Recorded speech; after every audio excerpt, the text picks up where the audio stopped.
Hello, everyone, and thank you for joining today's webinar, Rover and Zest Enhancements. Now Zest Station takes walk-ins, presented by Stayntouch Implementations Consultant, Christopher Devlin.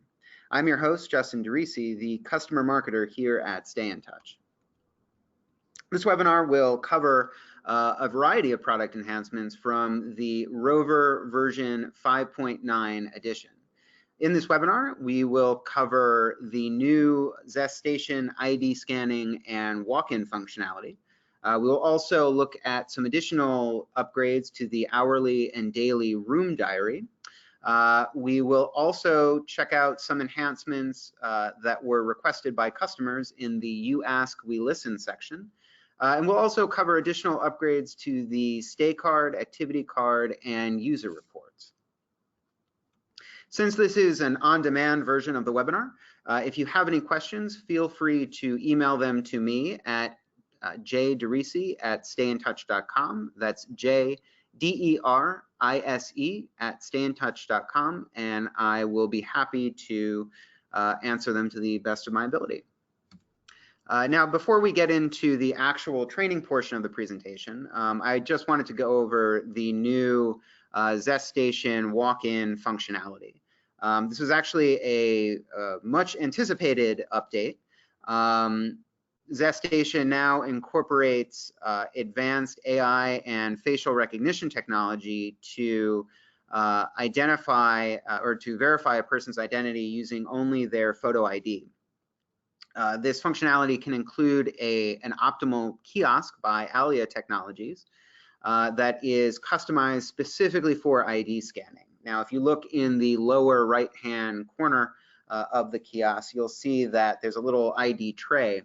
And this actually links up to your tablet's rear-facing camera. So that allows higher resolution pictures of the ID, and therefore it's easier for the computer to verify the components of the ID. The gist of this is that guests can now find their reservation using only a scanned ID and facial recognition, and hotels can securely accept walk-in reservations on the fly.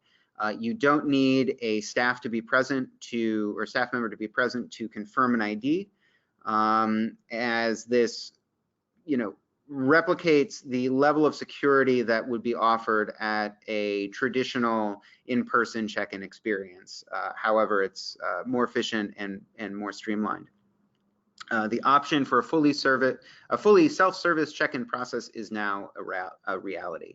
And with that, I'm going to switch it over to Chris, and he will go through the different walkthroughs in Zest Station and how you can set those up and manage them. Thanks, Justin. So as you mentioned, today we're going through 6 or 7 different parts of the system where we've had some enhancements in this last release. The first of which is the Zest Station's new ID scanning and walk-in functionality. So to talk this through, this is functionality that is only available if you have ID scanning active for your property. So if that is the case, then we'll now have a new option under our station settings, which is this walk-in reservations area here. Now within the walk-in reservations area, we can determine some basics for our walk-in reservation. What rate code do we want to use for this? Here we have a basic rate, the origin, the source code, and the market. And then we also have this option here for the walk-in flow to be traditional or to be upsell oriented. Now I actually have a video here which we can go through very briefly to see how this looks. This is the traditional, whereby we present different rates for different room types, and the guests can go ahead and book that. This is broken into 2 pieces because of the ID that we're using. Obviously will not have a facial recognition that matches with it, but it'll bring us through the flow. So here you see this 4th icon, this walk-in icon is now active on the kiosk itself. And as we go through the flow, you can select the number of nights, the number of adults and children. Here we'll go for 1 night. The room types that you can book, including the rates, are displayed. And if you click into a room type, you can see some information and then go ahead and select that room.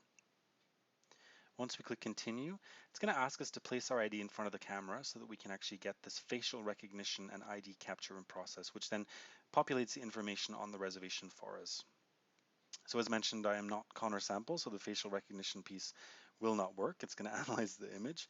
But what would then happen is we would then continue with the reservation process. just as we're used to with a check-in on the kiosk itself, it'll take us through terms and conditions, and the customer can agree to those and continue with payment and such. So that's that process in a nutshell. Definitely a nice addition to the product. The next thing I wanted to talk about were some changes that we have to our room diary in both the nightly and the hourly versions here. So some of the enhancements that we've activated this time are the inclusion of, for example, the VIP icon, which you can see here in this reservation under Christopher Devlin. So you can now easily see when a reservation is a VIP from the room diary directly. We also have this toggle here, view and book. Now, if I toggle this over to book, this will actually allow me to go ahead and start creating a reservation from within the room diary itself. So I have my system date on the 22nd of February here. If I go ahead and make that for, let's say, 2 nights, so we'll put that through the 24th of February. I'm going to select find rooms here, and I can also put in an arrival and departure time. It is just defaulting to my hotel's arrival and departure time at this point, but I'm going to go ahead and select find rooms. And then this brings me to a list of available rooms for that particular arrival pattern, for that particular stay. So I can go ahead and take Queen, book number 12, room number 12, and this will then actually take me through that reservation process to reserve that room directly from the room diary. So a very nice feature. You can see here already it's going to bring us to the area where we can search for rates. I won't go ahead and make that reservation, though we'll continue talking about some of the other features that we have within here. I have a day use functionality activated in my property here. So I'm going to go ahead and select that, and we'll see a new icon on the right hand side, which is this bed icon with 2. Now this is actually telling me that there are 2 reservations which are not yet assigned.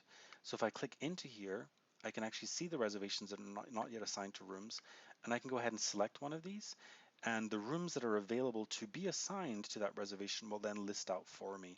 Now this does take into consideration guest preferences, so if the guest card has a preference for something like a high floor, whatever it may be, that we can go ahead and take that into account. The system will take that into account as it goes and assigns that room.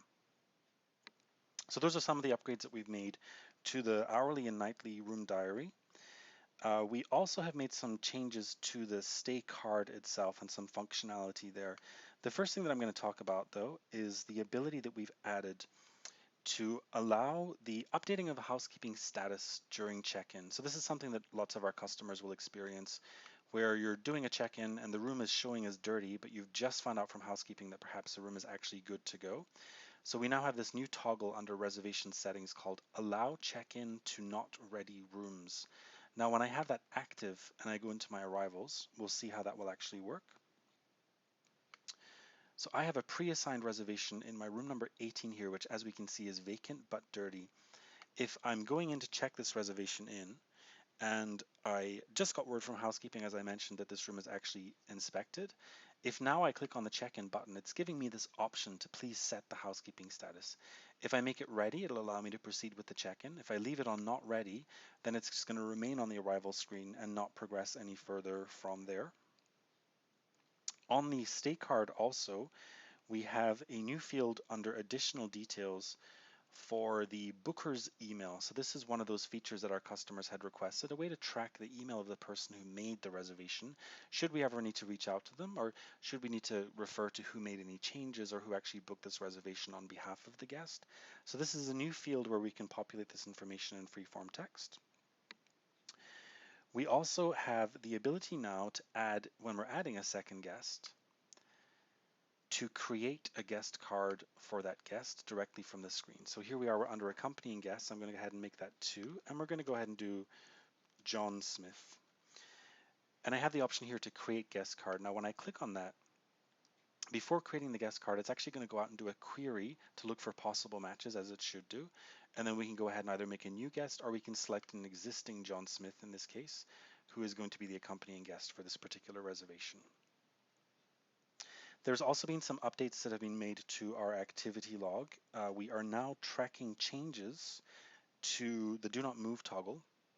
When a room has been assigned, you have this do not move here. These changes will now be tracked in the activity log on the bottom of the stay card here. In addition to that, we also have changes that are made to any loyalty programs will be tracked within the activity log of the guest card itself. So you'll see any changes if someone's updated any loyalty program, deleted a loyalty program, that will now be reflected there for us. There is a report where we have added some credit card information, and that report is the reservation by user reports. Now I've already run this, so I have it in my reports inbox, so we can quickly see how that looks. If I open up my reservations by user report, here you can see this first reservation has an American Express card on file, which is ending in 1004. Additionally, we've made some changes which allow for the inclusion of a confirmation number in the subject line of an email that you're sending. So this is something that a lot of our hotels will find useful. I'm going to navigate to settings, and then I'm going to go into our hotel settings and into our stationery. So hotel and staff and stationery. Now I've actually already put this in place for my property, but under confirmations and cancellations and guest confirmation and confirmation email, in this case, you can see I've added this specific database tag, which is a % with confirmation underscore number, and also with hotel name. So these are some options that you can start including in your property's confirmation emails as they're being sent from Rover. The specifics are also available to review in the release notes, which are available on our Fresh Desk or from the link when you first log into Rover PMS on that login screen. If you want to copy that specific format into your confirmation emails, you're welcome to copy that directly from there. So those are the 6 or 7 different features that we wanted to recap on today's call. And with that, I'm going to go ahead and hand it back over to Justin. Thank you, Chris, for that insightful presentation. And I'd like to also thank our audience for taking the time to listen with us today. Once again, if you have any questions, please feel free to email me at jderise@stayntouch.com. That's JDERISE@stayntouch.com. Thanks again.